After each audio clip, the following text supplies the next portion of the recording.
De olho no lance, a melhor análise do jogo. Olá pessoal, tudo bem? Olha só, nesse início de ano eu recebi uma visita muito interessante aqui em Ribeirão Preto. Carlos Roberto Galo, o Ganso, o Carlão, goleiro da seleção brasileira em 78, 82, titular da seleção em 86 na Copa do Mundo do México. Um parceiro, ele hoje trabalha como treinador de goleiro no São Paulo, é coordenador dos treinadores de goleiro e ele me recebeu na concentração de São Paulo. Eu dei um pulo lá, fiquei muito feliz, batemos um papo enorme, choramos, demos risada, enfim, um negócio legal para você curtir. A entrevista do Carlão tem dois destaques importantes que eu não posso deixar passar. Quando ele me falou a respeito da vergonha de ser mandado embora no começo da carreira lá na Ponte Preta. Puxa, Juninho, eu fiquei com vergonha, com medo de ser mandar embora e voltar para minha casa, retomar minha vida de novo, eu queria ser jogador. Esse detalhe é muito legal. Outro detalhe que é marcante na entrevista do Carlão é quando ele fala que chegou um momento na passagem de ex-jogador para profissional das comissões técnicas, ele teve que dar uma parada para quê? Para voltar a estudar. Olha que maravilha o Carlão Ganso, que maravilha de pessoa, uma personalidade. É calminho, é discreto, diferente, que eu sou todo barulhento, mas o Carlão passa uma mensagem muito legal. Curta com a gente, nós estamos de volta. Olha, muita coisa nós estamos promovendo, nós estamos preparando, estamos pensando em apresentar para vocês o campeonato. Opa, mais importante, Copa do Mundo esse ano. Campeonato Brasileiro, Campeonato Paulista, Copa de Juniores. Muita coisa para apresentar para vocês. Curta com a gente, faça a sua like. Convide seu amigo, tamo junto na parada. Um abraço, fui embora, tchau, tchau. Juninho Fonseca de Olho no Lance recebe hoje um convidado especial, um amigo de futebol, um amigo de vida, um amigo de esporte, um amigo que esteve comigo em várias oportunidades, inicialmente na Ponte Preta, depois na Seleção Brasileira, no Corinthians, enfim, um parceiro de futebol. É o Carlos Roberto Galo, o Carlão, o Ganso, né? Esse é o apelido que nós tratamos ele. Ele está aqui em Ribeirão Preto porque o São Paulo, categoria de base, está no grupo do Botafogo e o Carlão veio também, o treinador de goleiro desta equipe, e eu bati um papo com ele, estou batendo um papo com ele aqui no hotel que ele me recebeu muito bem. Com ele eu vou tratar de 3 assuntos rápidos. Primeiro do futebol, que o Carlos coloca um pouquinho da história dele no futebol para que vocês saibam essa grandeza, um profissional ter disputado 3 Copas do Mundo, hoje um treinador de goleiro capacitado, quase que um professor dessa nova função. Depois eu vou perguntar para ele a respeito do momento que ele vive, que é esse momento como treinador de goleiro do São Paulo, e depois eu quero perguntar para ele sobre como ele entende o futebol brasileiro daqui para frente. Carlão, muito obrigado por estar aqui e conte um pouquinho para nós dessa sua vida desportiva aí, um atleta de categoria de base, foi jogador da categoria de base, do profissional, enfim, tem uma história grande desde o início. Conta um pouquinho para que o nosso companheiro do canal de YouTube curta um pouquinho daquilo tudo que você fez. Obrigado da oportunidade, né, Juninho? A minha história dentro do futebol, eu penso que ela é interessante, porque eu gostava de jogar no gol quando era criança, mas nunca pensei em ser goleiro. Vamos dizer, eu vou ser um jogador profissional, eu vou jogar no gol. Mesmo porque naquela época, o goleiro era sempre o pior jogador da equipe, né? Eu não quero ser o pior. Mas eu jogava bem, gostava de jogar e brincava lá naqueles campinhos do interior, lá na cidade de Vinhedo, com meus amigos. E a posição que eu mais gostava de jogar era de goleiro. Só que quando a gente ia fazer algo mais sério, uma escolinha de futebol, eu ia jogar de zagueiro. Você não sabia. Só que como zagueiro, eu até que jogava bem, só que eu tinha um problema que eu não gostava de cabecear a bola. Até hoje doía a cabeça, aquela bola dura toda lá, então aí eu acabei optando pelo gol.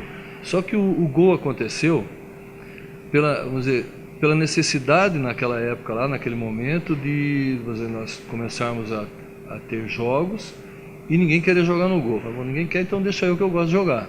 Foi assim que até que eu comecei jogando no gol. E depois, um pouco mais pra frente, a Ponte Preta me viu jogando numa preliminar que eles foram fazer em Vinhedo, fui convidado para treinar. E eu aceitei treinar e treinei alguns dias, uns 2, 3 meses, né, essa foi a verdade. E pensei, isso não é para mim não, o negócio é complicado aqui, a exigência é muito grande, eu tinha que viajar, me deslocar todos os dias de Vinhedo para Campinas. Hoje é uma viagem curtinha, rápida, mas antigamente era ônibus, estrada de terra, demorava quase que 2 horas, né? ida e volta, estudar, e isso daí desanimava um pouco. Mas a insistência do treinador lá, Mário Juliato, que era de Valinhos, Claro, o seu Mário eu conheço. a insistência dele fez com que eu fosse para lá. Bom, já que vocês me querem aqui, então me deem alojamento, lugar para estudar. Eu acabei indo para Ponte Preta dessa forma. A razão de eu ter dado certo foi que, vamos dizer, eu tinha vergonha, o receio de ser mandado embora, de fracasso, né? Eu estou aqui no início, e se não der certo eles vão me mandar embora. E eu vi a conversa entre os meus amigos que iam treinar no Guarani, eu fazia avaliação e ninguém passava, todo mundo era reprovado. Eu falei, eu não quero entrar nessa não. E como eu já estava, né, ali dentro do clube, treinando, fui levado praticamente pelo treinador, aí eu me esforçava o máximo, fazia o máximo que eu podia para continuar. E isso daí eu acho que foi um fator determinante para que eu fosse adquirindo condição e evoluindo. Tanto é que isso ocorreu no ano de 72. E já no ano de 73 eu treinava junto aos goleiros da equipe profissional. Em 74 eu acabei indo para a seleção de base brasileira, que ia para Cannes, à idade de 18 anos. E aí comecei a construir minha carreira dessa forma. E quando eu fui para a Turquia, eu tive que fazer praticamente tudo sozinho. Aí eu vou de avião, eu tenho que fazer escala em Londres, ir para Istambul, depois vou lá para o interior, eu tenho que resolver minha situação contratual, eu tenho que receber meu dinheiro, eu estou tendo problema, eu tenho que arrumar um advogado. Então eu tive que começar a me virar sozinho, aprender a viver. Então isso foi muito importante na minha vida, né? Okay. Então esses 2 anos que eu passei na Turquia, depois eu tive, vamos dizer, a minha família não queria continuar mais, o Atlético Mineiro quis me trazer, eu tive essa felicidade de jogar também no Atlético, né? O Atlético Mineiro me trouxe. Aí para mim foi um momento de muita felicidade estar retornando ao futebol brasileiro e jogar aqui. Aí eu jogava, parecia que eu estava me divertindo jogando. Já com aquela experiência pessoal, né? Exatamente, eu já tinha participado de 3 Copas do Mundo, eu voltei, mas eu me sentia muito melhor, feliz. Tanto é que eu retornei e participei mais 3 anos dentro da seleção brasileira, até o ano de 94, quando eu parei de jogar, um pouco antes da Copa do Mundo. Então foi uma carreira que, vamos dizer assim, onde o personagem jogou, mas eu, como indivíduo, certo, me trouxe um crescimento fantástico, né? Eu acho que isso na vida, o futebol proporcionou isso daí. Não é parte financeira, não é nada não, mas a experiência de vida, de crescimento que o futebol proporciona é impressionante em relação a qualquer outra profissão. Muito legal, eu quero só dar um pitaco aqui a respeito de alguns detalhes. Olha só, o Carlão indo para a Turquia, já maduro, já com mais de 32 anos, e lá na Turquia, em função das dificuldades, e não ter esse que nós chamamos talvez de paternalismo, esse exagero que temos em cuidar dos atletas, ou dos nossos filhos também, ele teve que amadurecer o seu crescimento pessoal. Eu acho que é um detalhe muito legal, eu destacaria esse ponto aí para nós pensarmos nisso. Você que está nos ouvindo aí no Juninho Fonseca de Olho no Lance. Bom, não vamos perder o sentido, Ganso. O Ganso, o profissional de comissão técnica, o Carlos Roberto Galo, que também quero contar esse detalhe, trabalhamos juntos fora do campo, na Portuguesa, tivemos a oportunidade de compartilhar o mesmo ambiente de categoria de base. Eu trabalhava com uma equipe e o Carlão trabalhava com outra equipe, mas curtimos muito essa experiência de não sermos amigos, apenas amigos de bate-papo, amigos de vivência, de contar a história, de compartilhar as partes boas e as partes ruins, que você sabe que no esporte também tem parte ruim. Aí depois também trabalhamos juntos por um período curto, mas trabalhamos juntos no Noroeste de Bauru, que o Carlão foi para lá para ser o meu auxiliar técnico, uma experiência no Noroeste de Bauru. Nos aproximamos mais ainda, ele esteve próximo, nós curtimos, não deu para continuar muito o trabalho, mas daí para frente o Carlão tem uma vida que eu queria que ele contasse. Carlão, como foi a passagem de deixar de ser jogador, como você falou perfeitamente, essa personagem que é feminino, que é dito personagem, a personagem, e depois o Carlos Roberto Galo, o Ganso, treinador de goleiro, hoje um ótimo treinador de goleiro do São Paulo. Outro momento interessante, né? Quando eu resolvi parar de jogar futebol, Não é resolver bem parar de jogar futebol. Chegou no momento, eu tinha jogado na Portuguesa durante um ano, comecei a ter muito problema de contusão, e aí começa a haver interrogação na cabeça do treinador, joga titular, não joga, e eu sempre joguei em equipes boas, clubes bons, e começa aquela dúvida, e agora? Vou continuar jogando, clube do interior, vou, não vou? Aí um dia eu encontrei com o filho do presidente do Guarani, no shopping, ele perguntou, o que você está fazendo, o que você pretende fazer? Eu falei, não sei, se eu tiver uma proposta interessante para continuar jogando, vou continuar, não sei, estou aguardando alguma coisa, esperando ver o que acontece, né? Essa que é a realidade. E ele falou assim, olha, o nosso treinador da equipe Sub-20, ele recebeu uma proposta para trabalhar em outro lugar e está para sair. Você não gostaria de vir trabalhar conosco aqui, legal, ficar junto com ele para entender esse meio, tal? Eu falei, poxa, se isso realmente acontecer, de vocês, vamos dizer, terem esse interesse de que eu venha trabalhar com vocês, eu paro de jogar futebol e vou sim, né? Eu achei um momento interessante isso daí, sabe? Um encaminhamento, né? Que seria até natural. Natural, exatamente. Aí acabou acontecendo, eles me chamaram para conversar e eu falei, dizer assim, o salário que a gente vai te propor, dá até vergonha de falar, mas não me interessa o salário, é a oportunidade de começar uma nova etapa, um novo ciclo na minha vida. E eu fui. E de repente estou trabalhando junto, o treinador saiu, que era o seu Pupo Gimenez, ele foi para o Corinthians. Como treinador normal, o chefe da... ele era o treinador da equipe de juniores, eu estava junto com ele. Aí você começa a perceber, por que treinador de futebol e não treinador de goleiro, né? Bom, eu não quero ser treinador de goleiro, porque o treinador de goleiro, assim, como o goleiro antigamente era visto como sempre o pior da equipe, o treinador de goleiro é um mero chutador de bola. Está treinando o pior da equipe. Está treinando o pior da equipe, não é aquele que pensa, então, aquele valor que deve ter, aquele reconhecimento, ele fica muito limitado, restrito. Não é isso que eu quero, eu quero ter um crescimento, quero ter um reconhecimento, quero ter sucesso no que eu faço. Vamos para o final da entrevista. Carlão, você já disse, 3 Copas do Mundo, numa delas foi o titular, né? Perdemos lá para a França nos pênaltis, aquela coisa toda, esteve na Copa de 78, eu sei tudo porque estivemos juntos por muito tempo. Depois lá em 82 juntos, né? Assim, aquela seleção especial que não ganhou e que marcou tudo. Depois na Copa como titular que o Brasil perdeu para a França. Claro, nós estamos no ano de Copa do Mundo. Eu quero te perguntar, Carlão, o Brasil, isso que você viu com a chegada do Tite, vamos falar do Tite para frente, a chegada do Tite, os jogos das eliminatórias, esses amistosos, os jogadores que estão sendo convocados, faz para mim como se você fosse o comentarista projetando a Copa do Mundo. Não tem Itália dessa vez. Enfim, Carlão, o que você me diz? Você tem experiência em Copa do Mundo, tem experiência em futebol. Me diz aí o que você acha dessa próxima Copa do Mundo.